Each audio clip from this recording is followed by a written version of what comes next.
অনেক দিন আগের কথা। একটা গ্রামে হাসান আর রেশমা বেগম বসবাস করত। তাদের বিয়ের অনেক বছর হয়ে যাওয়ার পরও কোনো সন্তান তাদের ঘরে আসেনি। তাই তাদের অনেক মানুষের খারাপ কথা শুনে দিন কাটাতে হয়। এমনই একদিন।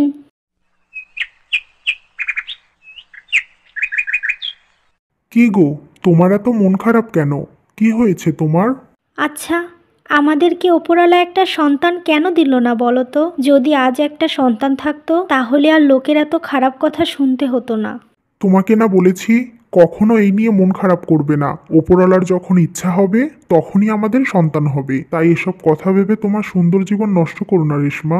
তুমি খুব সহজভাবে বলে দিলে, কিন্তু বিষয়টা এত সহজ না গো। আমাকে প্রতিদিন অনেক অপমানিত হতে হয়। কারো বাচ্চাকে আমার কাছে আসতে দেয় না। আমি কারো বাড়ি গেলে তারা বিরক্ত হয়। এর থেকে কষ্টের আর কি হতে পারে বলো? আমি যে আর এসব সহ্য করতে পারছি না। আমি তোমার কষ্ট বুঝতে পারছি রেশমা, কিন্তু আমরা এখন কি করব বলো? আমাদের সবকিছু মেনে নিতে হবে। অন্যরা তো বুঝবে না যে আমাদের কতটা কষ্ট হয়। তাই তুমি চেষ্টা করো অন্যদের কাছ থেকে দূরে থাকার। আমি তো সব সময় চেষ্টা করি, কিন্তু প্রয়োজন তো হয় বাইরে যাওয়ার। যাই হোক, ওপরওয়ালা আমাদের ভাগ্যে যা লিখে রেখেছে তাই হবে। হ্যাঁ রেশমা, তুমি এখন বুঝতে পেরেছো। আচ্ছা, এখন আমি কাজে যাই, আবার পরে কথা হবে। হ্যাঁ গো, যাও, সাবধানে যেও।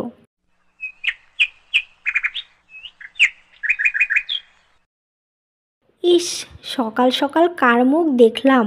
না জানি সারাদিনটা কেমন যাবে। কেমন আর যাবে? নিশ্চয় আমাদের সাথে কোনো খারাপ কিছু হবে। এই মুখ যখনই দেখি দিনটা তো খারাপই যায়। আপনারা কেন এভাবে বলছেন? আমিও তো মানুষ। আমাকে দেখলে আপনাদের দিন খারাপ যাবে কেন? আর তাছাড়া আমি তো এখানে এমনি এমনি আসিনি, কাজেই এসেছিলাম। দেখা হয়ে গেলে আমি কি করব বলেন? হ্যাঁ, তা তো ঠিক, কিন্তু কি বলেন তো, আপনার মতো বন্ধ্যা মহিলাকে এই গ্রাম থেকে বের করে দেওয়া উচিত। তাহলে এই গ্রামের সৌন্দর্য থাকবে। না হলে আপনার মতো গাছ থাকবে, কিন্তু ফুল ফল কিছুই থাকবে না। হ্যাঁ গো, তুমি ঠিক কথা বলেছ। চলো চলো, এখান থেকে তাড়াতাড়ি চলে যাই। এই মহিলার কাছে বেশিক্ষণ থাকা যাবে না। এই বলে তারা চলে যায়। এভাবেই রেশমাকে সবসময় মানুষের অপমান সহ্য করতে হতো। হাজার কষ্ট হলেও হাসান আর রেশমা বেগমের কিছুই করার ছিল না। এমন করেই দিন কাটতে থাকে। এরপর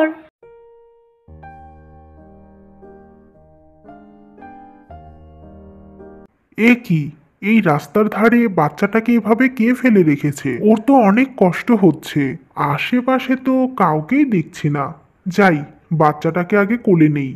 এরপর হাসান সেই বাচ্চাটাকে কোলে নিয়ে সেখানে দাঁড়িয়ে থাকে। সে ভাবছিল হয়তোবা বাচ্চাটাকে কেউ নিতে আসবে, কিন্তু অনেক সময় পার হওয়ার পরও কেউ আসেনি।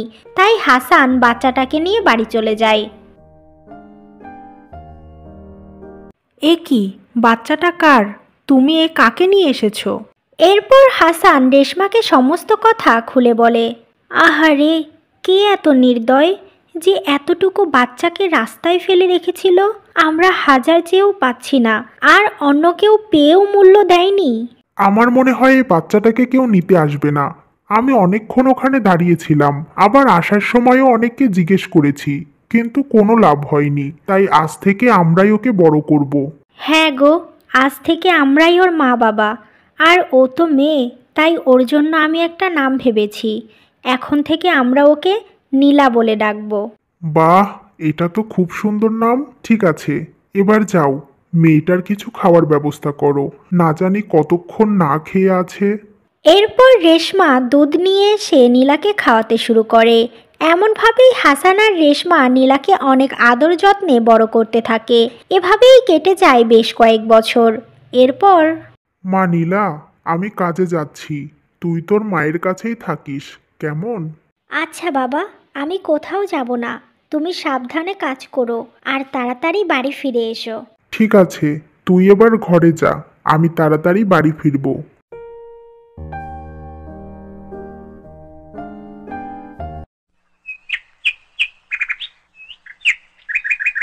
ও নীলা সুন্দরী, নীলা সুন্দরী, একটু বাইরে এসো, তোমার সুন্দর মুখটা একটু দেখি। কই গো, বাইরে আসবে নাকি আমরা ভেতরে যাব? কি রে অভি, তোদের কি সমস্যা? প্রতিদিন এত বাড়ির সামনে এসে চিৎকার করিস কেন? ও মা, এসব কি বলছেন শাশুড়ি মা? আমি আপনার হবু জামাই, চিৎকার করতে কি পারি বলেন? আমি তো আপনার মেয়েকে শুধু একটু দেখতে আসি। চুপ কর। তোর মতো বেহায়া আর বদমাস ছেলের সাথে আমার মেয়েকে আমি কখনোই বিয়ে দেব না। শোন, তুই যদি আমার বাড়ির সামনে এসে এমন বদমাশি করিস তাহলে কিন্তু আমি জমিদার বাবুকে সবকিছু বলে দেব। ঠিক আছে শাশুড়ি মা, আপনি বলতে পারেন। দেখি আপনার দৌড় কত দূর। আমি প্রতিদিন এখানে আসব আর আপনার মেয়েকে চিৎকার করে ডাকবো, বুঝলেন শাশুড়ি মা? এই চল এখন। এই বলে ছেলেটা চলে যায়। এভাবেই নীলাকে পাড়ার খারাপ ছেলেরা খুব বিরক্ত করত। নীলা বড় হওয়ার সাথে সাথে অনেক রূপবতী হয়ে যায়। তার সৌন্দর্য দেখে সবাই মুগ্ধ হতো। তাই তার বাবা মা তাকে সব সময় আড়ালে রাখার চেষ্টা করত। এভাবেই আরও কিছুদিন অতিবাহিত হয় আর নীলার বাবা অনেক অসুস্থ হয়ে পড়ে। এরপর, বাবা, তোমার এখন কেমন লাগছে বাবা? তোমার কি খুব কষ্ট হচ্ছে? মারে, এখন তো একটু কষ্ট পাবই রে মা। আমার জীবনে হয়তো এটাই শেষ কষ্ট পাওয়া। তুই তোর মাকে সব সময় ভালো রাখার চেষ্টা করিস। বাবা, তুমি এসব কি বলছো বাবা? তুমি ঠিক সুস্থ হয়ে যাবে। আমি তোমাকে কোথাও যেতে দেব না। আমার বেশি সময় নেই, আমি হয়তো আর বাঁচবো না। রেশমা, তুমি মেয়েটাকে ভালোভাবে রেখো, ওর সব ইচ্ছে পূরণ করার চেষ্টা করো। এসব বলার পরই হাসান আলী শেষ নিঃশ্বাস ত্যাগ করে আর কিছুক্ষণ পরেই তাকে দাফন করা হয়। হাসান আলী মারা যাওয়ার পর রেশমা বেগম বুঝতে পারে না সে কি করে সংসার চালাবে। সে নানা রকম চিন্তা করতে থাকে। শোন নীলা, তোর বাবা তো আমাদের ছেড়ে চলেই গেল। এবার তো আমাকেই সংসারটা চালাতে হবে। তাই ভাবছি আমি জমিদার বাড়িতে কাজ করব। যেটুকু টাকা পাবো সেটা দিয়ে আমাদের কোনোভাবে দিন কেটে যাবে। না মা, তোমার কোথাও যেতে হবে না। তোমারও তো শরীরটা বেশি ভালো না। আমি বরং জমিদার বাড়িতে কাজ করব। এসব কি বলছিস মা তুই? আমি থাকতে তুই কেন কষ্ট করবি? যখন আমি থাকবো না তখন না হয় কষ্ট করিস, কিন্তু আমি বেঁচে থাকতে না। তুই আমাকে নিয়ে ভাবিস না, আমি ঠিক কাজ করতে পারবো। ঠিক আছে মা, তাহলে তুমি আমাকে বাড়ির সমস্ত কাজ করতে দেবে। কথা দাও, না হলে তোমাকে আমি অন্যের বাড়িতে কাজ করতে দেব না। আচ্ছা, তোর যা মনে হয় তুই তাই কর, কিন্তু কষ্ট হলে রেখে দিস, কেমন? এবার চল কিছু খেয়ে নেই, এরপর জমিদার বাড়ি যাব। এরপর তারা একসাথে খাবার খায়। কিছুক্ষণ পর রেশমা নীলাকে রেখে কাজে চলে যায়। আপা, বাড়ির সমস্ত কাজ করা শেষ। এবার কি আমি বাড়ি যেতে পারি? আমার মেয়েটা অপেক্ষা করছে আমার জন্য।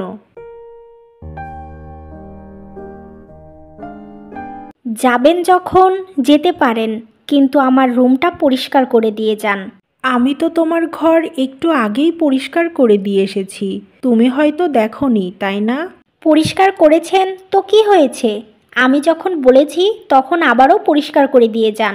আর শোনেন, আপনি আমাকে কোন সাহসে তুমি করে বলছেন? আমি জমিদারের মেয়ে। সামান্য কাজের লোক হয়ে এত সাহস দেখাবেন না। আমার ভুল হয়ে গেছে, আমি আর আপনাকে তুমি করে বলবো না। আমি এক্ষুনি আপনার রুমটা পরিষ্কার করে দিচ্ছি। এরপর রেশমা বেগম আবারও জমিদারের মেয়ের ঘর পরিষ্কার করতে লাগে। বেশ কিছুক্ষণ পর রেশমা তার মালকিনকে বলে বাড়ি চলে যায়।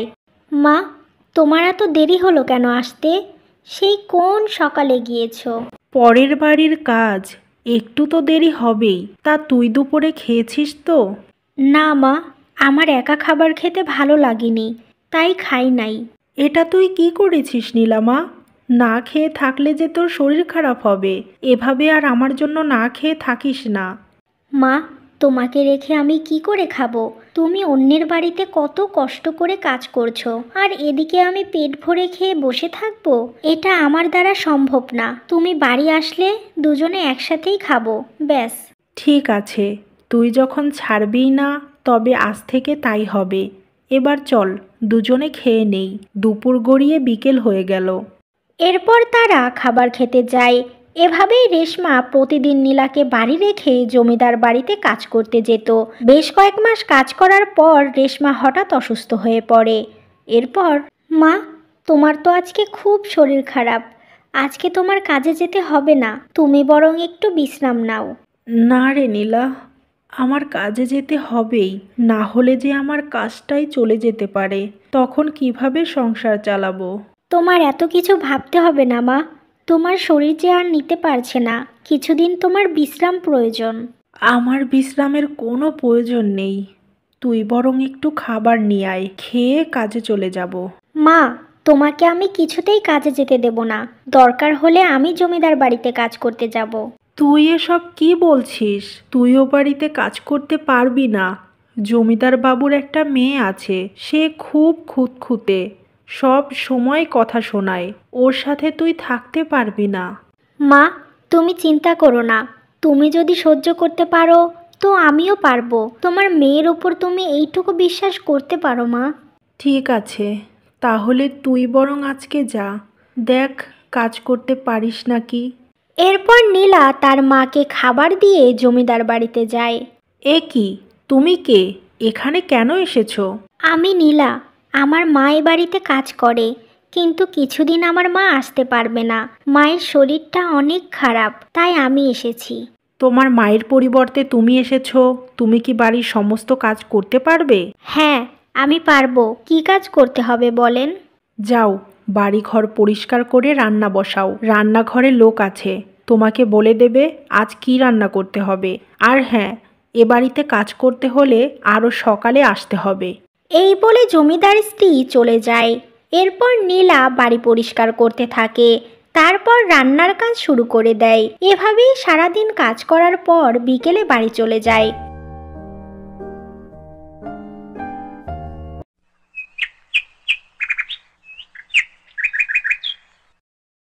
মেঘা, তুমি কি রেডি হয়েছো? পাত্রপক্ষ তো চলে এসেছে, তাড়াতাড়ি সেখানে যেতে হবে। হ্যাঁ মা, আমি পুরোপুরি রেডি, এবার চলো।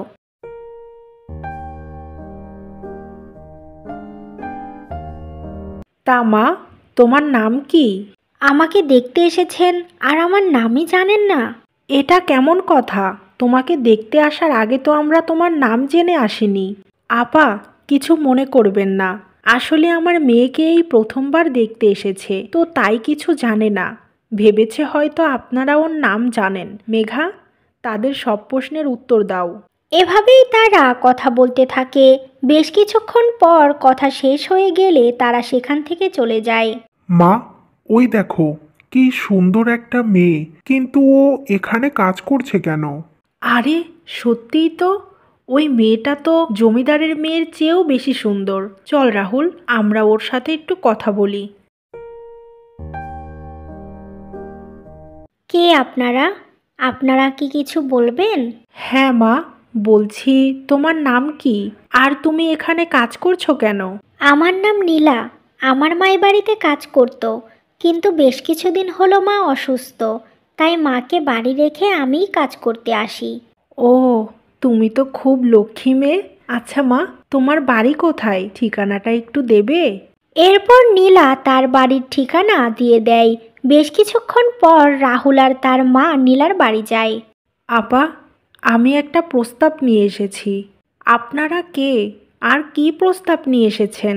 এরপর রাহুলের মা সমস্ত কথা খুলে বলে। আপনি তো সব কথাই শুনলেন, আপনার মেয়েকে আমাদের খুব পছন্দ হয়েছে, তাই আপনি আর না করবেন না।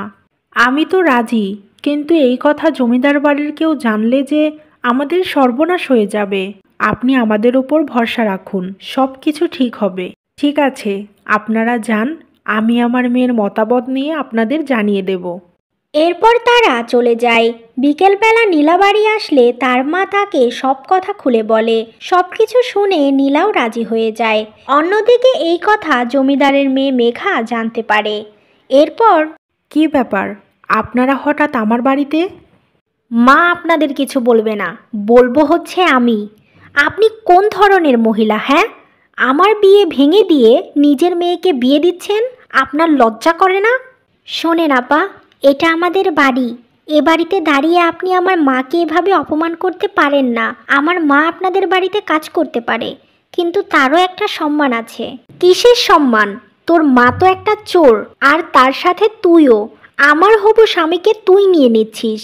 তোরা কেমন মানুষ সেটা বোঝার আর বাকি নেই। শোন নীলা, তুই এখনো আমাকে চিনিসনি। আমি থাকতে তোর সাথে রাহুলের কিছুতেই বিয়ে হবে না। আর বিয়েটা ভাঙার পর দুই মা মেয়ের ঠিক কী অবস্থা হবে কল্পনাও করতে পারবি না। চলো মা এখান থেকে।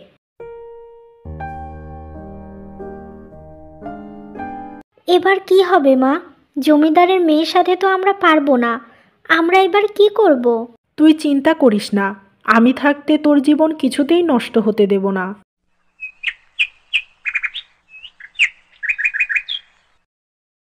কাকিমা, কি হয়েছে? আমাকে এত তাড়াতাড়ি ডাকলেন কেন? এরপর রেশমা বেগম রাহুলকে তাদের সাথে ঘটে যাওয়া সমস্ত কথা বলে। আপনি চিন্তা করবেন না, আমি জানতাম এমন কিছু হবে, তাই আপনাদের জন্য শহরে একটা বাড়ি ভাড়া নিয়েছি। আপনি যদি চান তো ওখান থেকেই আমাদের বিয়েটা হবে। আর বিয়ের পর আপনিও নীলার সাথে আমাদের বাড়িতে থাকবেন। তাহলে আর জমিদারের মেয়ে কিছুই করতে পারবে না। সত্যি আমার মা আমার সাথে থাকবে? হ্যাঁ, থাকবে। কারণ তোমার মা তো আমারও মা। আর মায়ের কষ্ট হলে কি সন্তানরা ভালো থাকতে পারবে বলো? কাকিমার তো তুমি ছাড়া এই পৃথিবীতে কেউ নেই, তাই মা আর আমি এই সিদ্ধান্তটা নিয়েছি। এবার কাকিমা যদি চায় তো আমাদের সাথে থাকতে পারে। কাকিমা, আপনি রাজি তো? রাজি না হয়ে আর কোথায় যাব বলো বাবা? আমার মেয়ের কথা ভেবে যে আমি সব কিছু করতে পারি। এভাবেই তারা কথা বলতে থাকে। বেশ কিছুদিন পর রাহুল নীলা আর রেশমা বেগমকে শহরে নিয়ে যায়। আর সেখানেই ধুমধাম করে রাহুল আর নীলার বিয়ে হয়। অন্যদিকে জমিদারের মেয়ে মেঘা কিছু করতে না পেরে হিংসায় জ্বলতে থাকে। এভাবেই নীলা আর রেশমা বেগম হাজার কষ্টের পরেও সুখের দেখা পায়।